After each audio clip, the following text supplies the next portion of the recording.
soy el director institucional y cultural de la Fundación El Libro, y es una enorme satisfacción esta nueva edición del Festival Internacional de Poesía.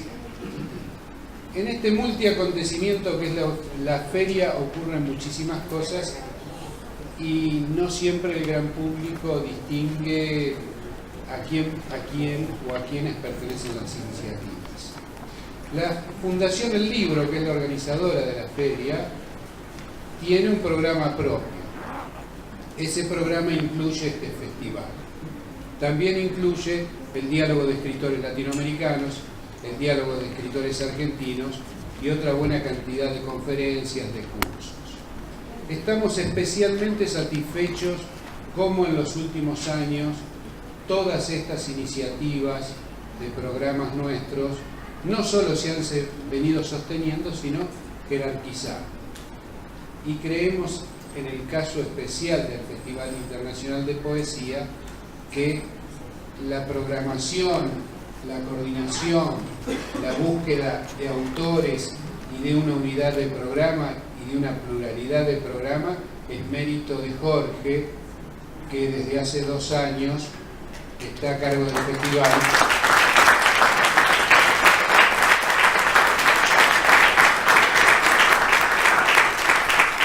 Lo que ha significado un relanzamiento del festival que en realidad tiene 12 años. Bueno. No sería posible, de verdad, no es pura cortesía. Es una maravilla trabajar con él y con todo el equipo. Ayelén, Lucía, la Chacha y toda la gente que está trabajando aquí. Hay comunidades sin escritura. Hay culturas orales, pero no hay ninguna sin poesía. Por eso un festival de poesía en el cual los poetas leerán sus poemas como un ritual de voces. Allí donde el cuerpo mismo sostiene el poema es un hecho tan remoto como extraordinario. Durante 3 días en Buenos Aires el público podrá escuchar libremente, a lo largo de 6 jornadas de 1 hora y media cada una, alrededor de 40 voces con decenas de poemas. La poesía leída en voz alta en los registros de poetas de la lengua hablada en el vasto ámbito de la cultura iberoamericana. Poetas de varias generaciones y ámbitos e historias. De obras que comienzan y de obras vastas. Voces de comarcas y de géneros, de subjetividades y de naciones, de luchas discursivas y de reconocimientos. Despliegue de las lenguas habladas de nuestras comunidades inmediatas. La lengua materna, y esa lengua que suena como una lengua extranjera en el seno de la propia, que es la lengua de la poesía. Cuando la poesía habla en ese espacio de resonancia que es la lectura pública, inmediatamente se vuelve una política de la lengua y una lengua política. La voz de un disenso en la polis, porque produce sentidos inesperados, posturas culturales de singular diversidad en este espacio social, en cualquier espacio social. Y esta presencia, esta resonancia ocurrirá en la ciudad de Buenos Aires, aquí. Las voces que se reunirán son las de las lenguas centrales de nuestro continente. La lengua que llegó de España y la lengua que llegó de Portugal. Pero también tendremos poetas que hablan en las lenguas alternas, que no pueden ser desplazadas. Por ejemplo, un poeta de la nación mapuche nacido en territorio chileno. Otro poeta que escribe en guaraní. Una poeta chicana, ciudadana estadounidense de ascendencia mexicana. Poetas arraigados en otras tierras donde no se habla su lengua o de tradiciones culturales diversas. Poetas cercanos que debemos escuchar en su lengua y a la traducción de su lengua. Poetas que debieron exiliarse un día expulsados por los poderes de estados criminales. Poetas insulares y poetas continentales, pero sobre todo de un lugar que no está en ninguna parte y en donde todos son extranjeros. ¿Qué es esta lengua en esta tierra? ¿Qué es esta incesante recreación y estas libertades y estas derrotas? ¿Qué es este ávido tesoro de alteridades, de heterogéneos dones, de presencia y diferencia, de mixtura y babelismo, de espera y repetida fundación? No nos preguntamos desde el comienzo por qué somos esta apoteosis de lo disyuntivo, esta indecidible identidad que dice, como el enorme César Vallejo, a lo mejor soy otro. ¿Nombramos acaso como Vallejo una inmensa visibilidad que fabulamos? ¿O una imago en la cual se vive y en ella proyectamos una futuridad que sin embargo no existe porque, dice el poeta, acaso más allá no hay nada? Y solo hay entonces este ahora, esta presencia del presente. A lo mejor soy otro, andando al alba, otro que marcha en torno a un disco largo, a un disco elástico, mortal, figurativo, audaz diafragma. A lo mejor recuerdo al esperar, a no tomármoles, donde índice de escarlata y donde catre de bronce, un zorro ausente, espurio, enojadísimo. A lo mejor, hombre al fin, las espaldas ungidas de añil misericordia. A lo mejor me digo, más allá no hay nada. ¿Cómo vivir entonces el presente de la alteridad? La proyección de lo heterogéneo, la espléndida religación, y cómo no sentir, para decirlo, una lengua herida de otredad. Y no será esta lengua como el zumbailiu de Arguedas, el trompo zumbador. Esta lengua no será, como dice Arguedas del zumbailiu, en verdad winku, es decir, deforme sin dejar de ser redondo, y laica, es decir, brujo, porque era rojizo y con muchos colores difusos, y cambiaba de voz y de colores como si estuviera hecho de agua. Y el zumbailiu, el trompo lanzado, inscribe sus signos en la tierra con su púa y a la vez zumba, canta, vibra y llega a todas partes, porque para él no hay distancia. El zumbailiu canta al oído de quien espera y de quien resiste. Lengua zumbailiu. Tenochtitlán no existe, escribió José Martí ante las ruinas mexicanas en una crónica de 1888. Tenochtitlán no existe. No existe Tulán, la ciudad de la gran feria. No existe Texcoco, el pueblo de los palacios. Los indios de ahora, al pasar por delante de las ruinas, bajan la cabeza, mueven los labios como si dijesen algo, y mientras las ruinas no les quedan atrás, no se ponen el sombrero. De ese lado de México, donde vivieron todos esos pueblos de una misma lengua y familia, que se fueron ganando el poder por todo el centro de la costa del Pacífico en que estaban los nahuas, no quedó después de la conquista una ciudad entera, ni un pueblo entero. México Tenochtitlán fue fundada en un islote en medio de lagos, cuyo terreno se iba ganando mediante calzadas que comunicaban con otras ciudades, por el norte con Tlatelolco, por el sur con Iztapalapa, por el oeste con Tacoplán, por el este con Texcoco. Y la gran plaza de Tlatelolco era el mercado. Y Bernal Díaz del Castillo decía que ni en Constantinopla ni en Roma había plaza tan compasada y con tanto concierto, y tamaña y llena de tanta gente.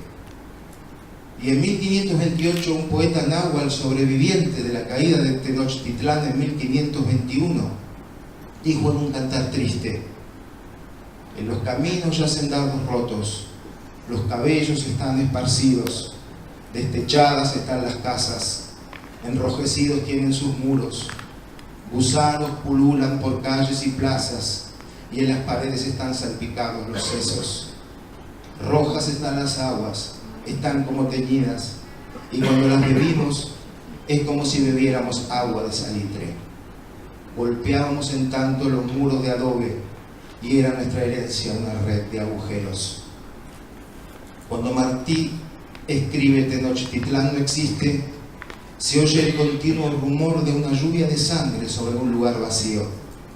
Era ese mismo lugar del cual Alfonso Reyes, en visión de Anáhuac, todavía escuchaba las voces, las lenguas de aguamiel. Las conversaciones se animan sin gritería. Finos oídos tiene la raza y a veces se habla en secreto. Óyense unos dulces chasquidos. Fluyen las vocales y las consonantes tienden a licuarse. La charla es una canturía gustosa. Esas shes, esas tles, esas ches que tanto nos alarman escritas, escurren de los labios del indio con una suavidad de aguamiel. Así se abre el territorio en la disyunción de la utopía y la contrautopía, de la conquista a la independencia. Nada comenzaba en 1492. era en cambio el resultado enteramente nuevo de lo absolutamente previo. Nuestro continente no era el nuevo mundo. Cuando Colón llega a la isla de Guananí, es el mundo conocido el que se vuelve nuevo. No fue un comienzo, fue una épica de la alteridad. Y así, en ese hiato,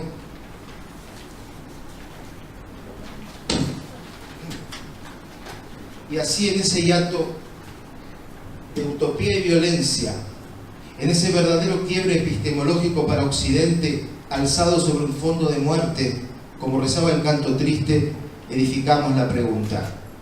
La pregunta se dice en esta lengua llena de agujeros.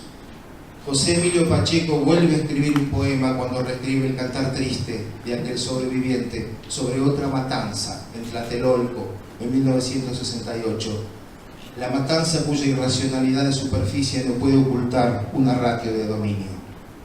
Así se alza nuestra lengua en la ajenidad, la lengua como una casa hecha de barro y llena de agujeros, la lengua como el órgano cortado de la dicción, una lengua de otros constituida en la extranjería de lo propio, una lengua soterrada en el aire, el aliento manchado de todas las sangres, el decir de las víctimas de la espera.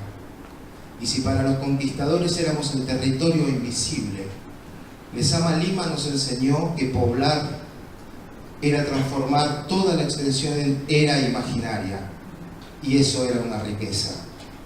O como diría Gittrick, Noé Gittrick, la riqueza de la pobreza. Pachacamac es un dios invisible, dice Lezama, que a través de la naturaleza y el hombre adquiere su visibilidad. En ninguna cultura como la incaica, la fabulación adquirió tal fuerza de realidad. Por eso todavía nos preguntamos sobre la lengua para decirnos, ese es el campo que nos expande las preguntas. Una lengua de invención y la invención de una lengua. Una utopía inventiva herida por una violencia primordial y repetida. Pero esta lengua no es una unidad, sino un desgarramiento, una multiplicidad, una desterritorialización de voces superpuestas, una extranjería egoica, una radical heterotopía. La lengua latinoamericana es una interminable diferencia, como la lengua del gran poema Galaxias de Haroldo de Campos. La lengua que es residuo de drenaje, que es agua depurada, mar de los sargazos, publi expuesto, putri expuesto, palincesto de todos los pasibles excesos del lenguaje, lo que fermenta en el más profundo fondo piélago lenguaje. Este festival de voces dice que no hay unidad posible, no hay conciliación, sobre todo en el espacio global de los dominios. La amenaza que adquiere la historia diversos rostros y dimensiones, la amenaza monológica, que se denominó de muchas maneras: invasora, colonialista, neocolonialista, imperialista, hegemonizante, dominante, centralizadora, globalizadora. A la unificación respondemos con la diferencia, con la pluralidad, con la diversidad, incluso con las minorías dispersas en las mayorías. A la minoría siempre, dijo Jiménez. La poesía se habla en los cuerpos, en los poetas, en los cuerpos de los poetas, aquí y ahora. Que empiece el festival. Muchas gracias. Su poesía fue recopilada en numerosas antologías de poesía chilena, mapuche y latinoamericana, y sus libros fueron traducidos a varias lenguas. Es autor de 3 antologías de poesía mapuche, 20 poetas mapuches contemporáneos, La memoria iluminada y Los cantos ocultos, poesía indígena latinoamericana contemporánea. También compiló La palabra es la flor, antología de poesía mapuche para niños. Dicta la materia poesía indígena latinoamericana en la Universidad Diego Portales. Publicó en poesía Ceremonias, Puerto Tracle, Espíritus del agua y de la tierra, Teatro mapuche para niños, y La calle Mandelstam y otros territorios apócrifos. Al pensar en este poeta, donde vive la sangre del ancestro, se abre un vértigo. fue el primer poeta de la etnia mapuche huiliche que publicó un libro de poesía. Supo desde que comenzó a escribir que era mitad huiliche, mitad huinca, porque su madre no es mapuche. Supo que en él reverberaban las voces de una comunidad en el acto mismo de escribir y cruzar en los títulos de sus libros Atracl y Maldestam y Fanon con las reverberaciones de los relatos orales que alberga el Nutram, ese vocablo del Mapudungun, la lengua mapuche, que apenas puede traducirse como un rumor de antiguas conversaciones que van de generación en generación, lo que preserva la tradición oral, eso que llamaban los sucedidos. Sabe finalmente que esos sucedidos son también historias de difuntos. Eso aconteció desde el principio de su poesía, cuando un día de 1992, al calor de la cocina de leña, Huenún compartió el Nutram, la conversación mapuche que entrelaza relatos de mitos, recetas medicinales e historias de parientes y vecinos vivos y difuntos. Aquel mermado asentamiento huiliche se vuelve territorio en el poema, esa extensión que le da una lengua transculturizada y mestiza, y se extiende de la calle Maldestam a la Patagonia de la conquista del desierto, y se abre en las calles de Santiago de Chile en 1973, cuando algunos muertos se llamaban Payacheo, Paquilev, Rápido Puma, Ave Azul. El poema de Huenún habla multiplicado, y también es como la vela encendida de su poema, el cirio que los deudos apagan para el que se va sin consigo al otro mundo. Jaime Huenún. Muy buenas noches. Por supuesto, primero agradecer a todos quienes hacen posible este festival. Wirin tani rakisuam, mawisameu cheu tani nikutu penyun. Punyun mubakengun yulkantun mewangun liftu kengun inche tani uriel. Escribo mi poema en las hospederías del bosque. Los pájaros vuelan y borran con sus cantos lo que escribo.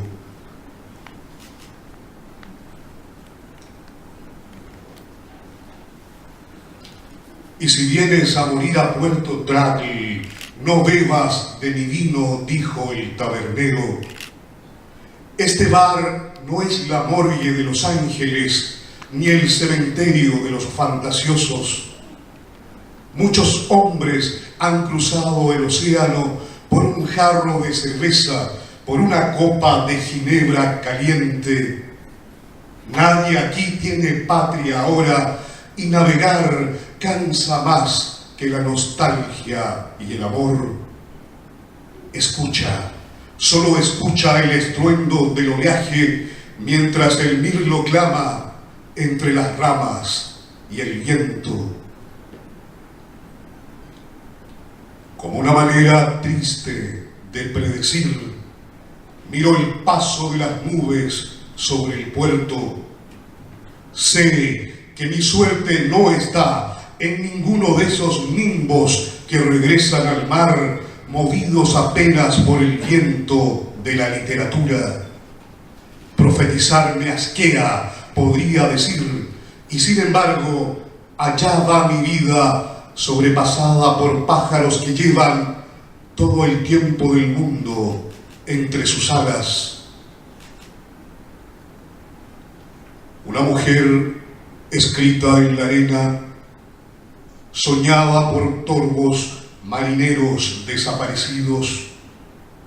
La longitud de su pelo alcanza los oscuros ojos de los peces yacentes. El musgo de su sombra cubre las roídas murallas de los astilleros. La felicidad es una sombra, dice, mientras la tormenta imaginaria inunda los quebrados ventanales del puerto. Vivir en Ciudad Fanon no era más que vaciarnos de sudor y de memoria. Era ir los viernes por la noche a los tambos cusqueños olvidados y mercar allí, sin Dios ni ley, los poderes infinitos de la coca. Con los chasquis bebíamos cachaza de favelas sitiadas por la DEA. Escribíamos después en las murallas: Your name is putas, your name is ocaso. Seguimos el sendero luminoso, convocados por los apus de los cerros de Ayacucho. Nos armamos con los rifles de Guzmán y guaracas que tejimos con pulido cuero andino. En la sierra se unieron a nosotros tribus campas, gente quechua y unos vagos morenos amazónicos que debían varias cuentas a la ley. Nos barrieron en el Yuro sin piedad y dejaron nuestros cuerpos al arbitrio de las moscas, al regalo de los buitres. Desde entonces caminamos sin destino por los guetos y las ferias de los zambos cimarrones, y en la noche robamos las monedas a la sucia y fea fuente de las viejas utopías. El Señor de los cielos trajo el agua, la comida de los niños, medicinas. Su empleado Moctezuma, diligente, repartía las cajitas con regalos. Al final nos entregó 40 rifles con un sello grabado en las culatas. Sean justos y disparen en mi nombre cada vez que mi gente se los pida. Ahora somos su rebaño predilecto, una grey que no le falla ni le miente. Ahora somos una tropa fiera y santa, los guardianes bien templados de su honor. Sentimos el invierno en el estómago y no podemos, como antes, mordisquear con fano y fino orgullo hierbas, cortezas y piedras en los ásperos caminos de la diáspora. La poesía nos dejó arrugas en los ojos y en la lengua, un huevo diminuto envuelto en un pañuelo y el humo del tren que parte hacia la nieve gris de la revolución. Pero envejecer no es nada nuevo y viajar solo es un modo, como lo son tantos otros, de imaginar bellos paisajes, mientras altos guardianes nos escoltan por largos y fríos andenes hacia la nueva felicidad. Hemos sobrevivido a la clonación del terror. Hemos sobrevivido a la musa del miedo que derrite la nieve y entibia los nidos de los mirlos hambrientos. Nos quedan, sin embargo, muchos largos años de tranquila miseria, de viajes sin retorno a una cueva vacía, sin fogatas ni sombras. Sabemos por ahora, y siempre lo supimos, que en la casa ambulante del poeta proscrito montan guardia serena en vigilia y en sueño los dioses tutelares de la ruina y la cruz. Voy sin prisa por la calle de los falsificadores, esperando que este tiempo se libere al fin de mí. Sigo rumbo por la vía de los locos y asesinos, manteniendo a duras penas la distancia y la razón. Mi destino, ya lo adviertes, es infame y perdulario, aunque en esta esquina roja solo cae lluvia gris. Estos poemas con los que voy a terminar pertenecen a un libro que está en proceso de escritura. Se llama Pucoyactum, es una palabra del Mapuzungún que significa parlamentos, diálogos, conversaciones. tanto históricas como filosóficas. Y estos textos, algunos de estos textos tienen que ver con la Patagonia Argentina, con el mundo mapuche de la Patagonia Argentina, que creo que ustedes deben algo conocer de esa temática, ¿no? La campaña del desierto, etc. Y bueno, hace alusión un poco a esos momentos históricos también, ¿no? Pucoyactum Parlamentos. He aquí los que vieron caer al Ñancu envuelto en llamas y neblinas, los que pusieron sangrantes cabezas de zorros en sus caras ahumadas, los que regresaron como gordas moscas azules al mojado país de los toldos y los manzaneros. Tú lo viste cuando los cautivos afilaron la rueda de la luna en Martín García, recordando arrodillados las danzantes cordilleras y las sombras vagabundas de su estirpe en las islas deshuesadas de Choel Choel. Loncochino te escribía día y noche en la ruca de Saihueque, rodeado de ñandúes y mujeres enjolladas, flacas como la luz del oro en los turbios ríos fronterizos. Le cantaba su pálida canción el ya muerto insecto del amanecer, mientras ponía en toscos folios huincas la dolida voz de su cacique. Pronto, pronto pasa el tiempo en la patria verdadera, pero los abuelos cerrarán las heridas de nuestros corazones y con sus almas cariñosas sanarán las nuestras. Los siglos pasarán como ahora los días y veremos a nuestro Padre sentado al fin en silla de oro sobre el ardiente cielo azul. Vimos el futuro en la sombra del perito. Vimos en sus manos la distancia envilecida de los hombres de gobierno. Abrió sin más las tumbas el llamado don Francisco y sacó de allí las joyas, las cabezas donde gira el sueño de la tierra, los metagües de la sangre y el mudai, los aperos de caballos galopando en la noche subterránea del Nacmapu. Hermano, hermano, no te vayas a las malas cordilleras, adormécete conmigo, mi querido, duerme ya en los cueros pastorales del amor. Arrasado quedó este cementerio, padrecito, los soldados cosecharon nuestros huesos como blancas papas invernizas. Sus morrales van ahora reventando de manitas, de bracitos, de amarillos y quebrados esqueletos, sin sus nombres ni la paz de Urulicantún. Es la muerte la que viaja sin descanso a La Plata, a Buenos Aires, a Neuquén.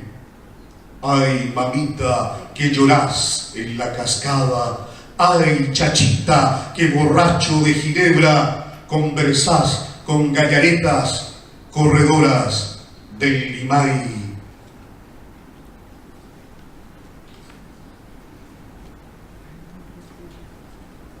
Llegamos al borde de un río, a la sombra caliente de los cactus andinos. Los cerros giraban como cóndores en las apunadas y violentas areolas del sol. Trajimos nuestros ritos moribundos en el pan, en la cabeza parpadeante de las lenguas oxisas. Colibríes sangraban en el aire, comiéndose en sus vuelos las abruptas flores de montaña. Piedras hubo que rodaron en la luz, sigilosas hacia el Padre de las aguas. ¿Quién es tu abuela?, preguntaron. ¿Dónde va el caballo que monta tu chachay en plena y densa niebla vespertina? Circular es la palabra de la vida, circular es la palabra de la muerte, respondimos, reunidos como pájaros quemados, en la copa más alta y más frondosa del dolor.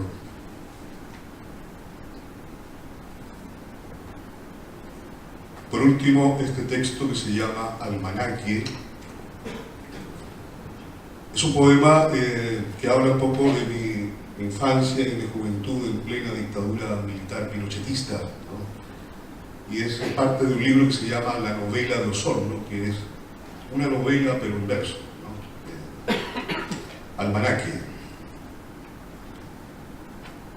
Padecí el cáncer marxista en la flor de la niñez, propagado por un grupo de estudiantes que compraba a mi madre veinteañera panes dulces y canugas preparadas con la leche y el azúcar cubano de las JAP. No existía poesía en mi cabeza en ese tiempo. Florecían los cerezos y manzanos solamente, sin salitre, sin urea, sin fosfato, en los patios tomados a los deudos de los verdes y feraces territorios del profundo sur. No existía poesía en esa calle, solo el paso semanal de tractores rumanos y soviéticos conducidos por alegres campesinos que se iban de compras y de putas a los anchos caserones de la vieja avenida Arturo Prat.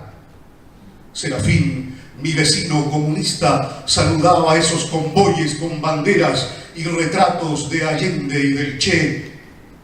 Doña Dalma, vieja rubia y germanófila, se escondía en su rancha bajo llave, esperando se alejaran los motores de la rota e infiel revolución. El país estaba lejos y en la radio, cual si fueran campeonatos de pelota, escuchábamos batallas y apaleos transmitidos en vivo y en directo desde calles que rodeaban La Moneda. El camino al socialismo fue más largo y más abrupto que la rústica y eterna esperanza de los pobres.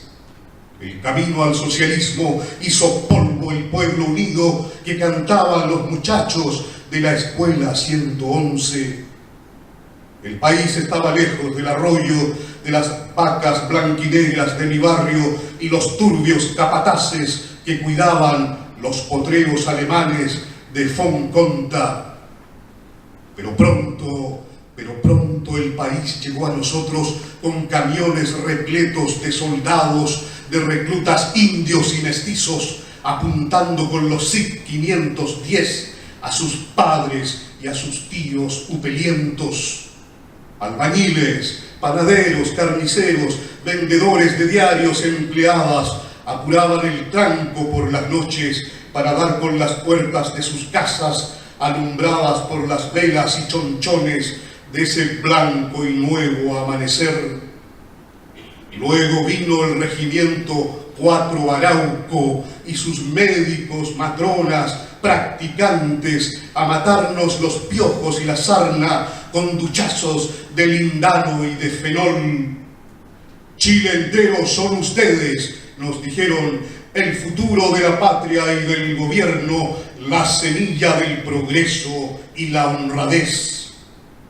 Pero el cáncer marxista persistía en los muertos urbanos y rurales, abundante, gentil y contagioso como densa gripe de animal. Esos muertos se llamaban Paillacheo, Panguilef, Rápido, Puma, Ave Azul.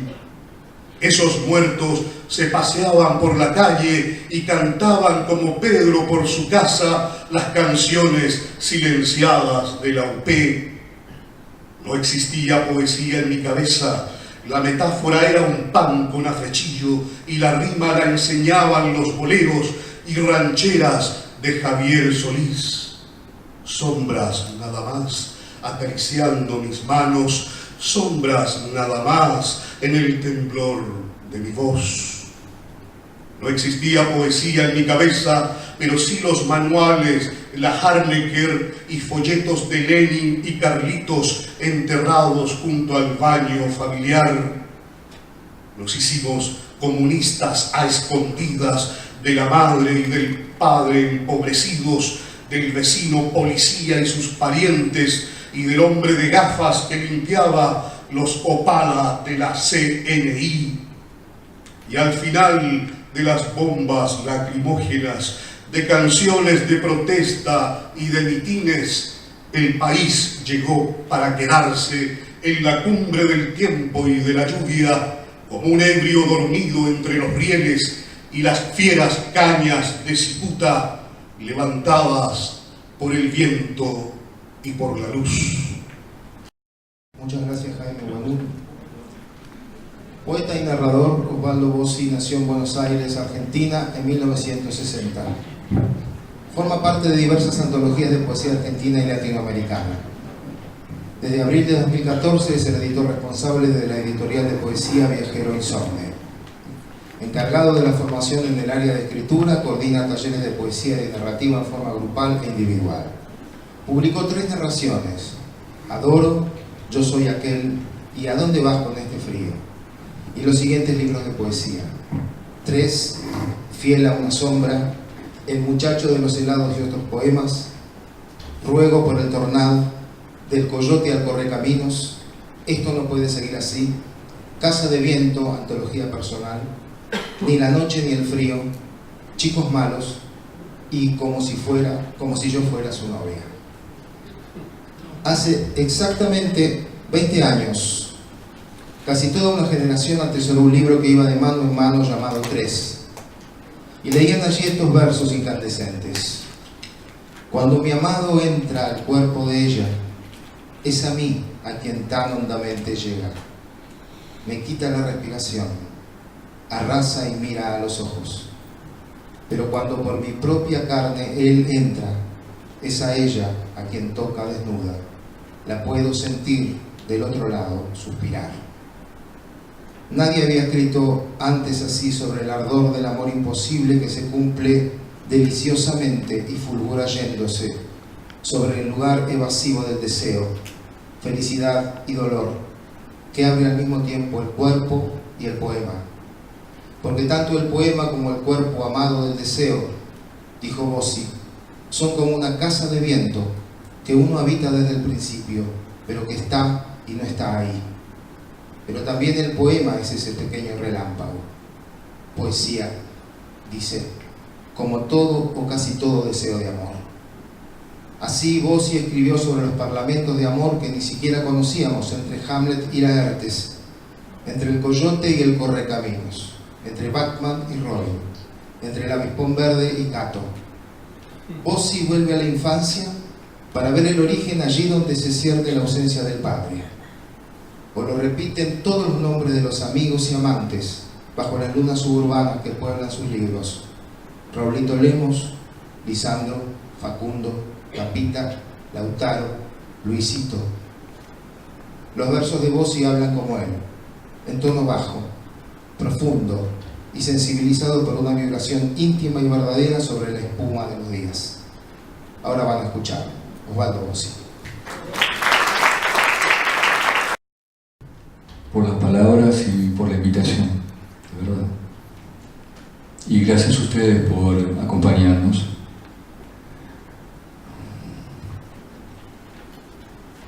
Lavanderas. Solo se trata de remeras, un simple puñado de remeras, blancas o de color, no importa. Hay una con flores de marihuana y una inscripción en la espalda donde se lee "Viejas locas". Yo la llevo en mi bolso como si cargara una bomba de tiempo, y luego, cuando llego a mi casa, empieza lo mejor: sumergirlas una por una en aguas perfumadas, en aguas jabonosas, hasta que ya no queda nada en todo el universo. A veces las refriego un poco y a veces las dejo reposar, pero siempre, no importa lo cansado que esté, las cuido como si fueran telas imperiales. En la soga del patio las cuelgo de la sisa para que no se estiren, y cada broche cumple una función práctica y al mismo tiempo sacramental. oprimir cada prenda a resguardo del viento y retirarse sin dejar ningún rastro.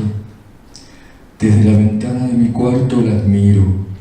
No son remeras, son banderas que flamean bajo el sol estridente del mediodía. Cada una, a su modo, guarda el recuerdo de tu cuerpo y la promesa de volver.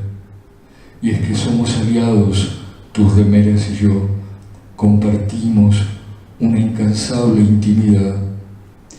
Debe ser por eso que, como las verdaderas lavanderas, cuando lavo tu ropa, canto con un anacronismo que haría enfurecer a las feministas. Pero en fin, yo no soy, nunca he sido ningún ejemplo para los demás, todo lo contrario. A veces, en la soledad de la noche, antes de ir a dormirme, pienso para mis adentros: Dios mío, gracias por inventar el amor que ensucia las remeras y por inventar el jabón en polvo, que es el complemento ideal de algunos muchachos que, al igual que yo, confunden tus remeras tan denostadas con el paraíso.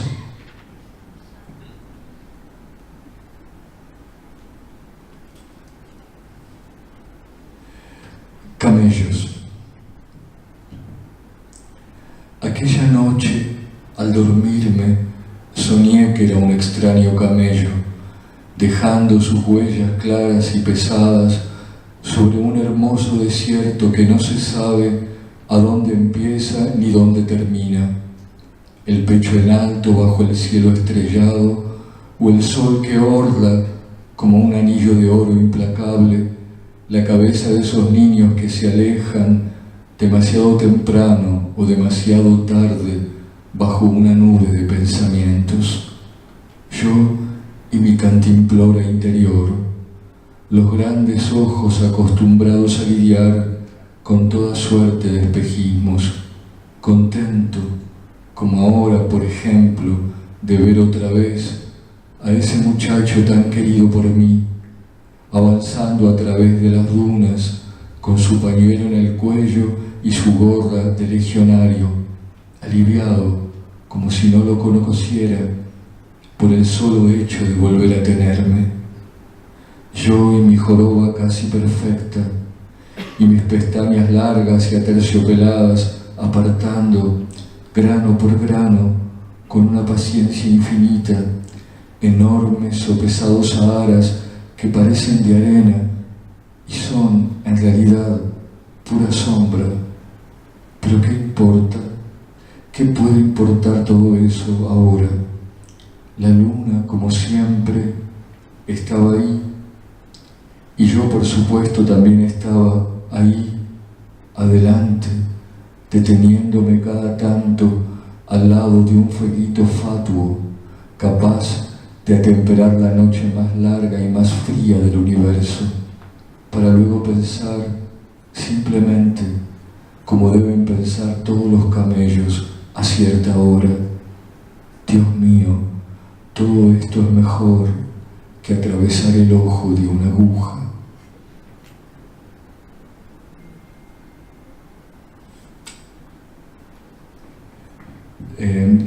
Son todos poemas de amor, lo siento, ojalá pudiera variar de tema o algo parecido, digamos, amor, desamor, casi lo mismo. Este tiene un epígrafo muy lindo de René Char que dice: tú caminas como el incendio de un bosque, puma, mi bien amado, ¿cómo seguirte? Se llama Despedida. Lo siento, padrecito, pero voy a irme con mi amigo Lisandro esta misma noche.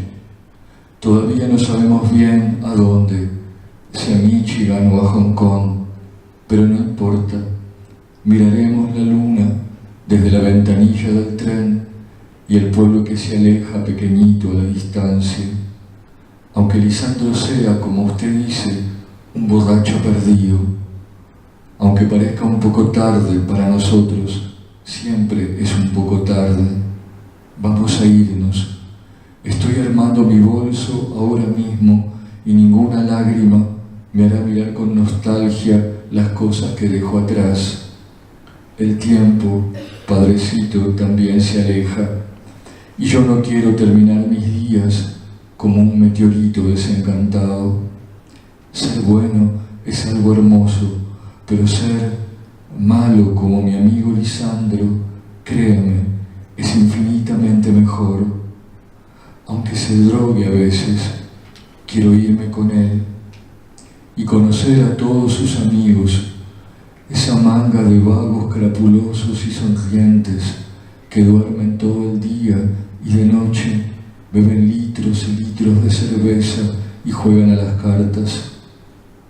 Aunque usted no lo entienda nunca y nunca me perdone, aunque mi hermano se avergüence de mí y ya no vuelva a saludarme, voy a irme, está decidido. Dormiremos juntos en la parte trasera de un camión y al despertarnos quizás ya estemos en Bolivia. Haremos eso, nos iremos a Bolivia como dos tórtolos apunados por el extraño amor que nos tenemos. Después, quién sabe, a lo mejor hacemos algo muy pequeño o muy grandioso y nos unimos a la guerrilla revolucionaria, lo que Diosito quiera con tal de irnos y dejar esta vida vacía para siempre. Aunque el rumor del mundo sea nada más que eso, la inmensa frescura de unos árboles que yo y Lisandro, el burro primero, imaginamos cuando estamos juntos o estamos separados.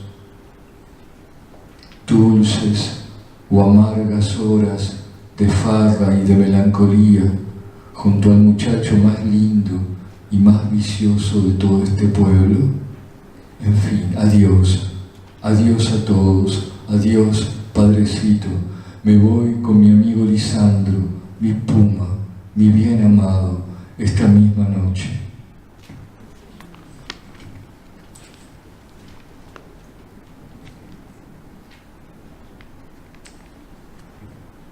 Chicos malos.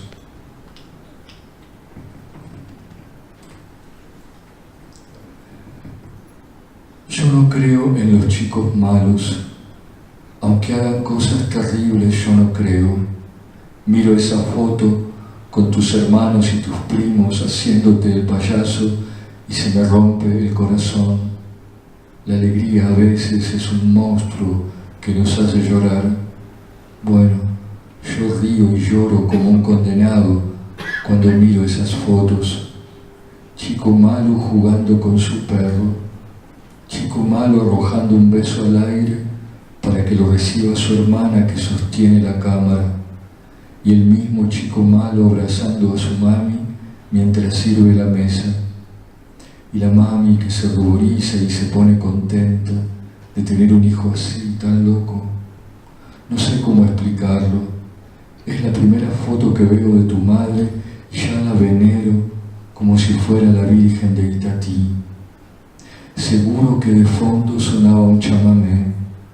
No los hermanos Barrios, porque le cantan a la tristeza, sino uno de esos que dan ganas de salir a los cuatro vientos y ponerse a gritar.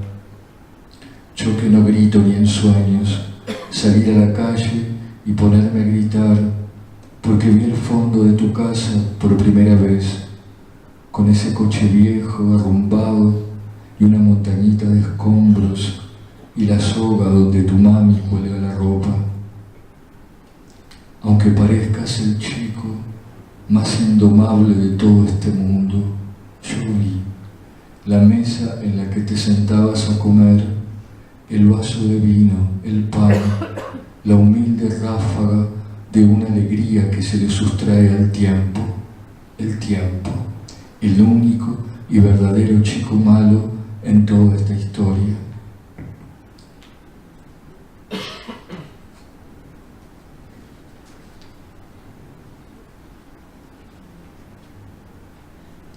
Y el último.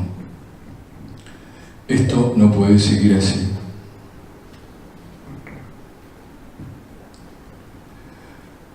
¿Cómo puedo yo, estando ahí ese chico, terso y brillante como una espada, seguir estudiando las disquisiciones que cierto poeta famoso hace sobre el verso libre, aunque sea tan maravillosa su teoría?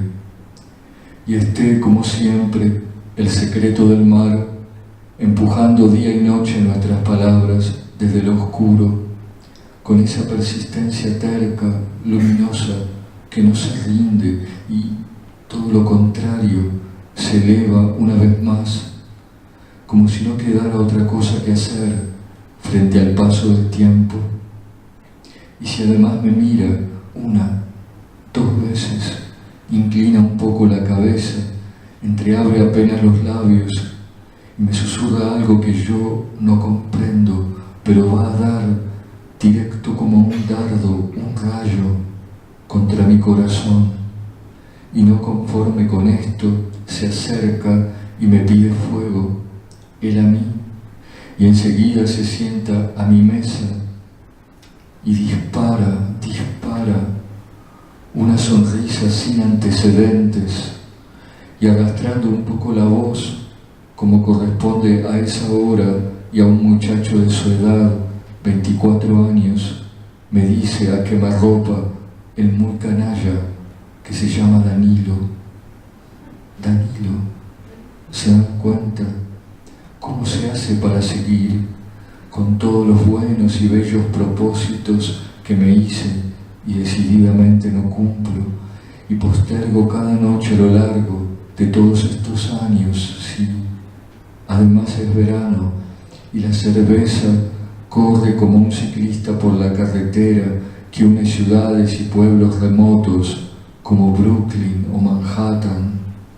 Me dijo que venía de Manhattan y yo me siento dentro de un poema mal traducido, pero hermoso, hermoso, al igual que sus ojos negros y relampagueantes que me empujan a través de las calles bajo el mismo, nunca se cansará de ser el mismo rumor de las estrellas, buscando un sitio en donde pernoctar.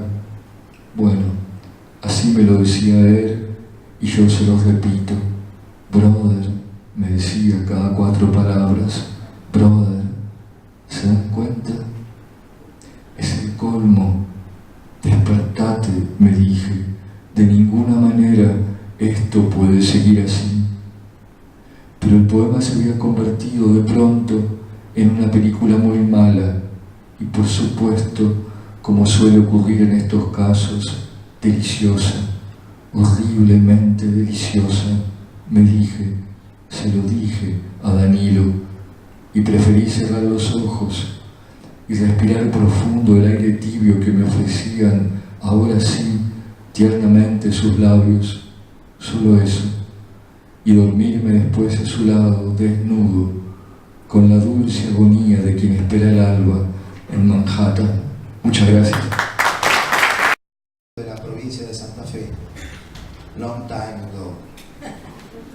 Egresada del Instituto de Cine Documental de la Universidad Nacional del Litoral como realizadora de filmes documentales.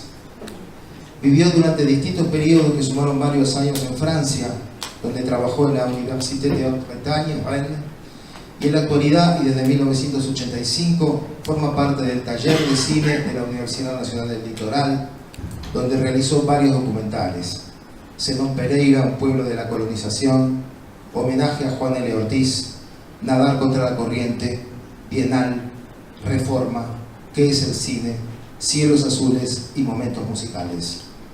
Publicó poemas y artículos en distintas revistas de poesía y diarios. Sus libros de poesía publicados son Los espacios del tiempo, El estrecho límite, Los patios y Cerca del paraíso. La editorial de la Universidad Nacional de Entre Ríos prepara actualmente su obra reunida. Parece que cada verso de Marilyn Contardi, incluso cada verso de no más de 3 o 4 palabras, como a veces escribe, verso acumulado en otro y en otro, por una delgada línea del poema que se deslizara como una gota levísima hacia su conclusión, parece que cada verso de Contardi fuera un detalle. lo ínfimo en el despliegue extremadamente preciso de su aparición, como si la poesía de ella, que también es cineasta, se ejercitara en el close-up, donde el verso abriera su lente al primer plano de lo real. Pero lo que abre ese detalle no es la pesadez del mundo, sino la levedad de lo suspendido, lo indeterminado, lo impalpable. Olores también, texturas, relumbres, visajes o un color súbito, concentrado. El rojo, por ejemplo, al lado del blanco. Marilyn aprendió bien esa lección de Juan L. Y todo eso que se acumula en sus versos discontinuos como fotogramas en la luz tiene el ritmo continuo de una sombra que se adivina en su reverso. El tiempo. Marilyn Contari. Estaba en el patio de mi casa leyendo los diarios y casualmente caí en uno de esos diarios del domingo en la entrevista a un filósofo alemán, algunos de ustedes a lo mejor han leído, donde se decían dos cosas sobre el tiempo. Y me pareció que era, que se podía ver como algo referente también a la poesía. Una era una cita de San Agustín en la cual, palabras más, palabras menos, decía San Agustín, que sabía, o quizás sentía, o intuía, eso lo digo yo, lo que era el tiempo, pero que si alguien se lo preguntaba, no sabía qué contestar. En la otra, el filósofo decía recomendar que como mínimo, una vez al día, estemos completamente quietos, no hagamos nada y prestemos atención al tiempo. Estoy bien de ubicar aquí con el micrófono, espero que sí. Le preguntan, ¿el tiempo interior? Y dice, sí, también tendremos que saber o que definir qué es el tiempo interior. Bueno, a mí me pareció que esto tenía que ver con la poesía, por eso se lo quería comentar, porque tenía que ver con la elección de las cosas que traje. Lo que algunos poetas a veces suelen decir de la poesía tiene que ver con eso que decía el filósofo, para sentir o percibir el tiempo, estarse quietos, sin hacer nada. Pareciera que el camino hacia la poesía o el umbral de la poesía se alcanza a través de nuestra capacidad de abstracción, de ese quedarse quietos. Cuando estamos ausentes de la realidad, del mundo de los objetos, y para hundirnos en ese más allá, ¿no? Cuando uno mira más allá y las perspectivas se unen allá. Un poco como nos pasa ahora, que nos alejamos un poco del mundanal ruido, dentro del ruido león, y estamos aquí, digamos, fuera de la ruidosa ciudad, que somos muy ruidosos últimamente, para atender otros asuntos. Si entramos o no a la poesía, bueno, eso se verá, pero vamos a intentar, lo estamos intentando. Algunos lo han hecho muy bien. Bueno, el primer poema que voy a leerles nace de dos momentos muy distintos, en el tiempo y en las circunstancias que se dieron. Uno es una exposición de cuadros de San Francis, a la cual pude asistir, y en la cual había un documental, como suele haber en todas las exposiciones, donde el artista, el pintor, hablaba de los colores, la relación de él con los colores entre sí, etc. Y el rojo era uno de los colores que más salían ahí en ese momento. Y otro momento muy anterior a ese, muy lejano, long time ago, como ha dicho Jorge, es cuando yo era chica y con mi hermana dibujábamos en la galería de mi casa, una casa grande, una galería muy larga, con mucho patio, y mi hermana era una gran colorista, mejor que yo. Entonces, usaba muy bien los colores, me ayudaba a mí, y en ese momento, no sé si es una costumbre que teníamos nosotros, no, era más extendido, éramos solo nosotros.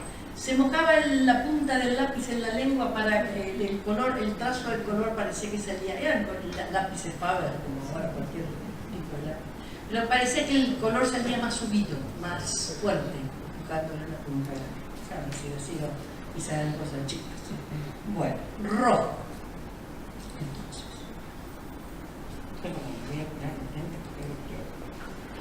Rojo. Rojo es el color. El rojo contiene todos los colores, incluido el rojo. Enciende, estalla, inflama. El mismísimo negro no es más que un rojo que se apaga. Y el blanco un rojo, ya pálido de tanto ardor y desmayado.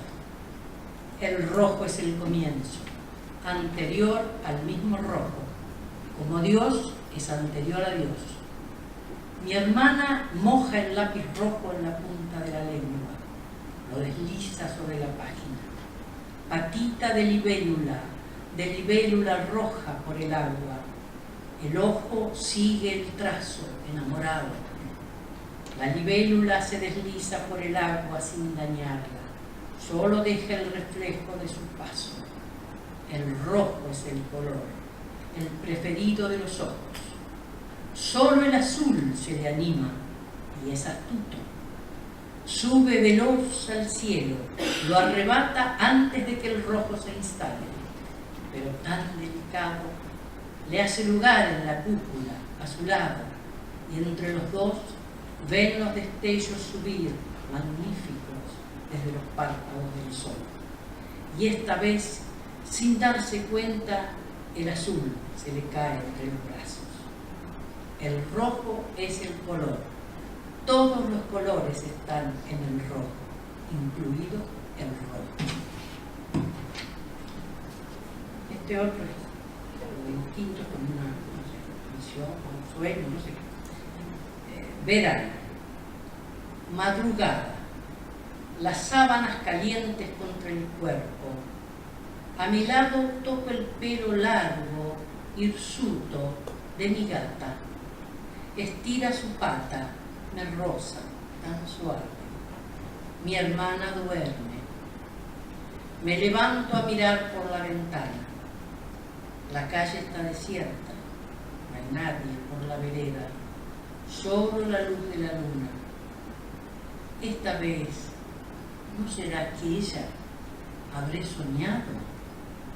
La sonrisa de mi madre me dice que sí.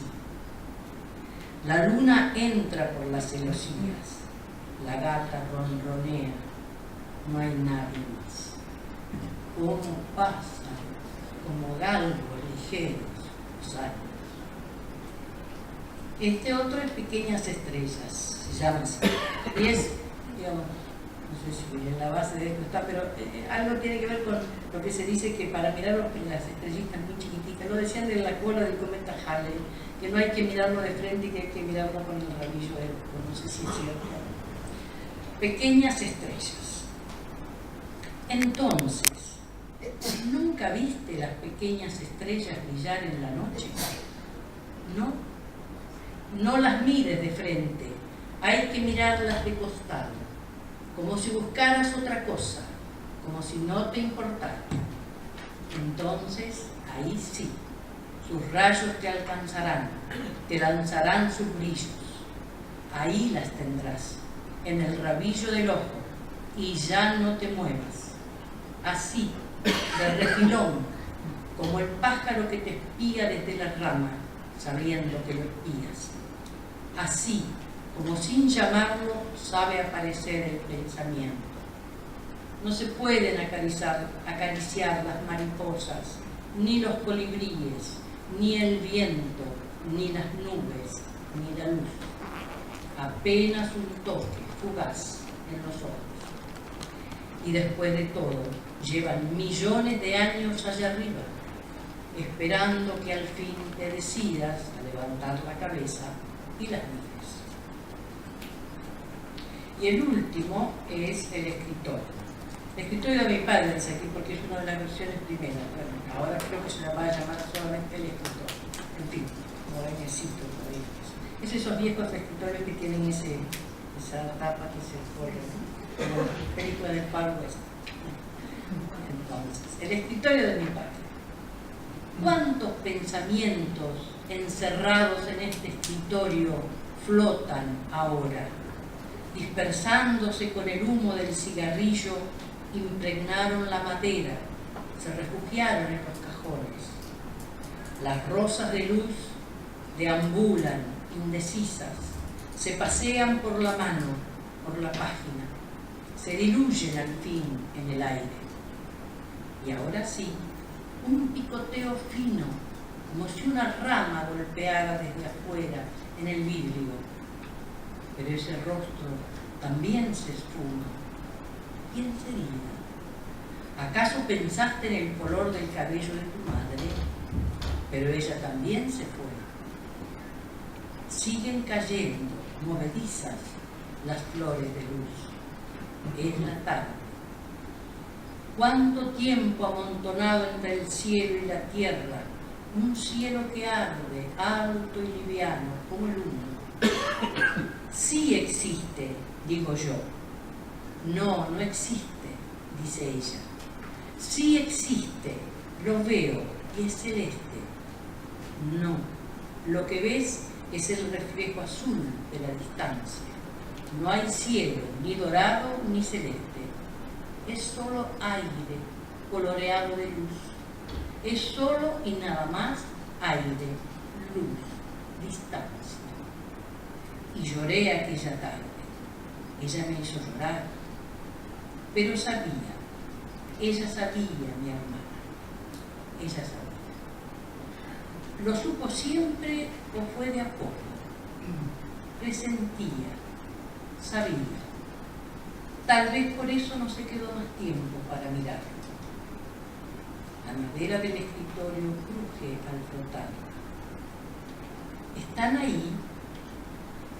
Ustedes, los recuerdos, ¿están ahí? ¿Dónde han ido a esconderse? Cantan los horneros. Alguien riega el jardín. Cantan de felicidad.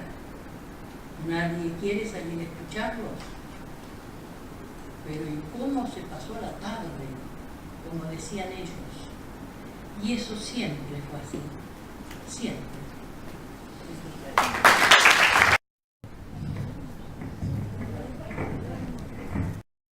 Horacio Sabaljáuregui nació en América, provincia de Buenos Aires, Argentina, en 1955. Es licenciado en Letras, graduado de la Facultad de Filosofía y Letras de la Universidad de Buenos Aires. Formó parte del consejo de redacción de la revista Último Reino. Hace décadas tiene una intensa actividad gerencial y editorial en el Fondo de Cultura Económica. Fue compilador y prologuista de Relápago de lo Invisible, el volumen que recoge la obra de Olga Orozco. Publicó los siguientes libros de poesía: Fragmentos órficos, Fondo Blanco, La última estación del mundo, Querella y América. La poesía de Horacio Sabaljáuregui comenzó cuando en aquel Último Reino de 1980 publicaba los Fragmentos órficos, aquel primer libro premiado por Olga Orozco, Alberto Girri y Roberto Juarros. De aquel Orfeo lo olvidó todo, menos el gesto, no el canto, sino la pérdida. A pesar de la prohibición, Orfeo volvió sobre sí para mirar a Eurídice antes de salir del inframundo y entonces la perdió para siempre. La pérdida órfica, es decir, la que nombra, es uno de los centros de su poesía. Esa pérdida abre un hueco por donde pasa el sueño, y lo que se repliega, y lo que apenas se adivina, aquello que el poeta llamó el diluvio de la desaparición. Solo un paso faltaba para transformar la pérdida en duelo. Desde entonces, la poesía de Sabaljáuregui se vuelve portentosa en su desvalimiento. En Querella habla del duelo del amor. El vacío fascina. La querella obliga, y la condición del poema es ese blanco inolvidable de lo que duela, de lo que duele. En su último extraordinario libro, llamado irónicamente América, no por el vasto continente, sino por el pequeño pueblo natal, situado al oeste de la provincia de Buenos Aires, el duelo por los padres muertos se vuelve presencia del recuerdo, en el hijo forastero que regresa, en las sillas en los umbrales del verano, en la abuela Pepa y una perra negra, en un ejemplar de Miguel Strogoff, en la fotografía de los padres como fantasmas blancos bajo un sauce. Y así el poeta descubre que en el instante perdido la poesía se vuelve una constelación infinita. Horacio Sabaljáuregui. Yo era el forastero cada verano. Llegaba en el tren del sábado por la madrugada. Me sabía el hijo pródigo. Había nacido en una casa con palmeras en el fondo, yuyales. Ahí perdí un anillo. Algunos lo buscaron. Alguien dijo, ojalá. El episodio se estampó en la cera fresca, tersa, el primer anillo del tronco, el corazón de la memoria. allá esplende todavía como un ave insomne. Yo era el forastero de otro pozo. Llegaba con el verano por delante, como un cuaderno de 100 hojas sin usar. Había atravesado la noche, alguna vez en pullman. Las ventanillas herméticas no dejaban entrar la tierra ni los panaderos como en primera. Se podía ir al vagón comedor. Entre chirridos, el tren paraba en cada estación como si lo tiraran caballos. Buscaba el cartel indicador apenas iluminado por un foco bamboleante. Suipacha, Chivilcoy, Bragado, la mitad de la noche, lo que falta, ciudades con antenas de televisión todavía. Mitad del camino, cambio de locomotora, cabeceo, abro los ojos. El mismo cartel, lo que falta. El guarda anuncia cada estación a la llanura oscura como un vendedor ambulante, a unos guitarreros en el corredor donde suena un acordeón. ¿A qué hora llega a América? Lo que falta, forastero para volver. Un mapa de la noche, llanura oscura. En algún punto escucho el conjuro. Próxima tejedor. Clarea entonces, atrás Timoteo, la escuaga mechita. Entumecido y mal dormido. Rompe la luz. Girasol y playones de verde con vacas pastando. Me alisto para el tramo final. Colonia Seré, Cerrito, América. Un mantra a la delantera de un equipo de fútbol. Al alba con la fresca, el pródigo busca en la distancia el campanario de la iglesia. Me apeo con la valija. Por fin veo el cartel de madera en el vagón. Destino final, Arizona, San Luis, Toay, La Pampa. Imaginarios fascinantes donde encandila exótica la lejanía. Los pagos del desierto, non plus ultra de las vías y del mundo. Así comienza el verano, mi western.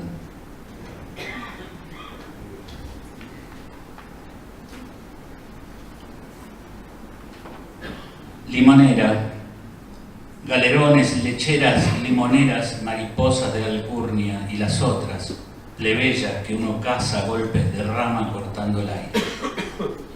Las mariposas escanden lo abierto del verano, su vuelo puntea errancia en un pentagrama invisible.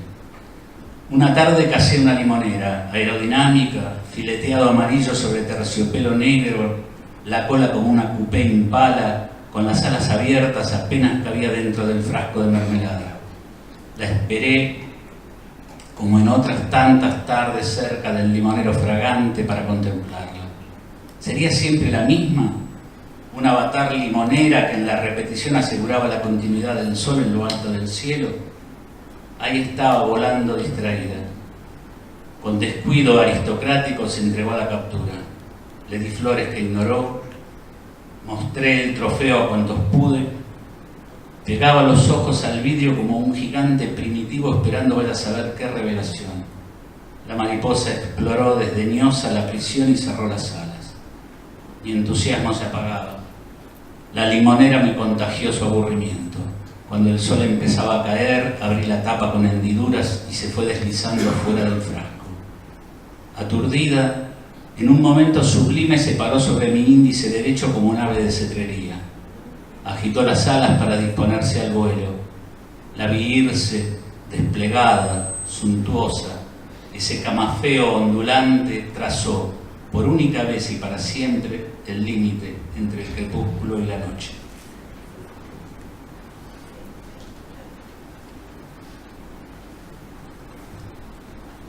Guerras del agua. Carnaval. En el chalet frente a la plaza resisten las chicas de Gómez. Tienen una manguera con buena presión y capacidad de recarga. No son buenas para los baldazos, pero se empeñan con una enjundia de amazonas de moho. Los varones somos 5 o 6 y usamos las canillas de la plaza para abastecernos. Al principio el agua sale con mucha fuerza y rompe el pico de las bombitas. Al fin llevamos 2 baldes llenos con 10 o 12 cargadas. Las chicas nos asusan para que atravesemos el corredor lateral hasta el patio del fondo. Para cuando nos ponemos a tiro ya nos empapan. Gritos de triunfo acompañan la defensa exitosa. Nos retiramos a pertrecharnos y a decidir el curso de la acción. Pedimos que salgan, que vengan a la descubierta, cuerpo a cuerpo, a empaparse. Decidimos una última incursión a baldazo limpio, pero las ninfulas contraatacan. Con furor nos persiguen hasta la plaza. Entre los destellos de sol, bajo las glorietas, Momo alienta a perseguidoras y perseguidos. Ida y vuelta vibra la excitación, nos ahoga. La ropa mojada pegada al cuerpo de las chicas, los torsos desnudos de los chicos, la respiración jadeante, púberes borrachitos, encendidos. Esa noche, en el corso sonreiremos cómplices, fingiendo indiferencia. Expectantes y al acecho seguiremos en el ritual del vaivén lo que resta del verano.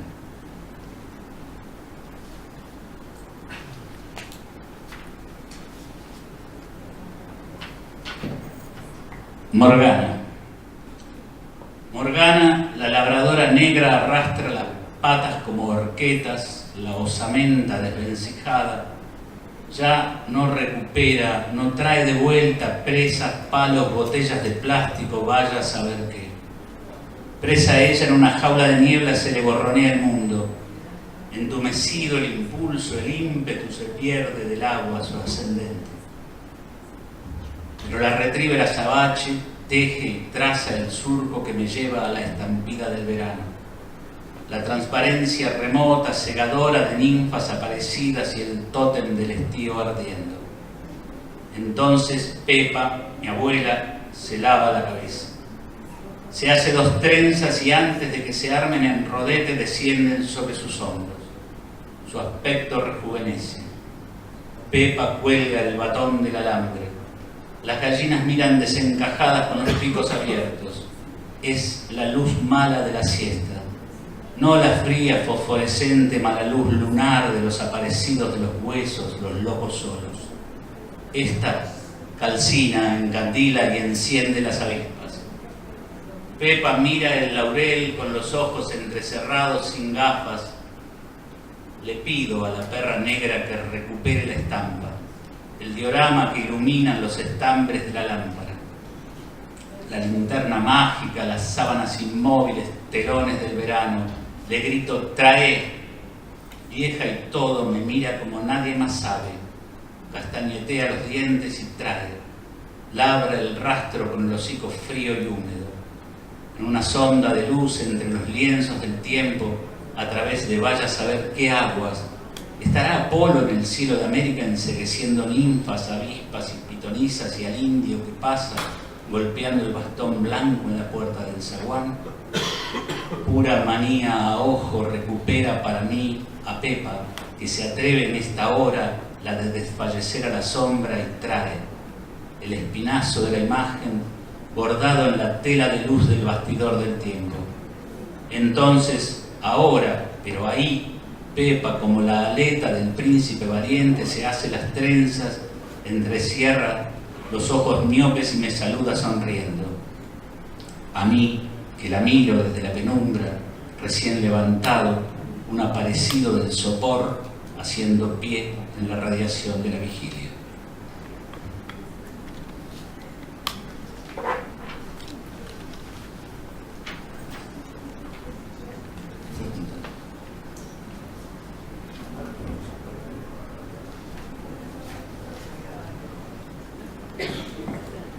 Santa Bárbara.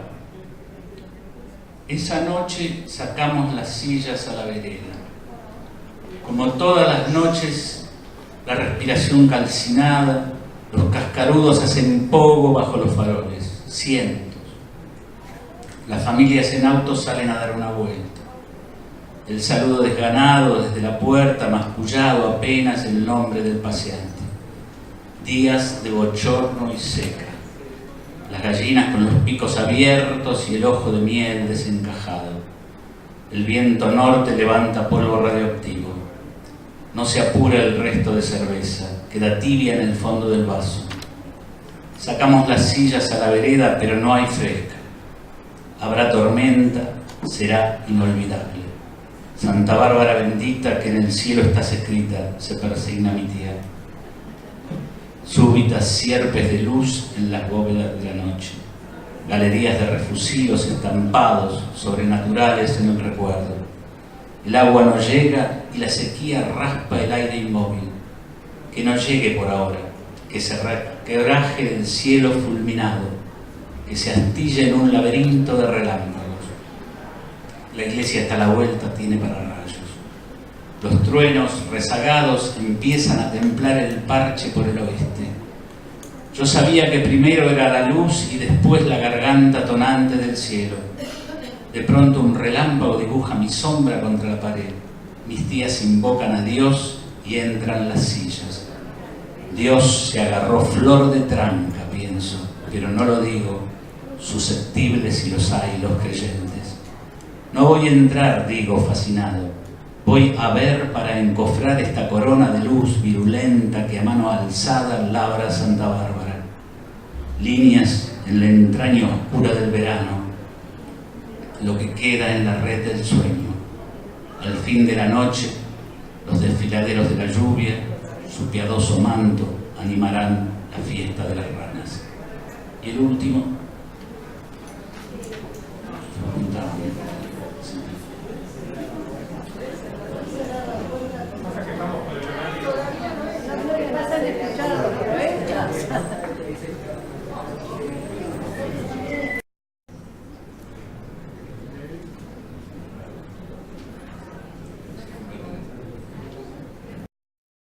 de un peñasco de raíces que la bajante dejó a la vista.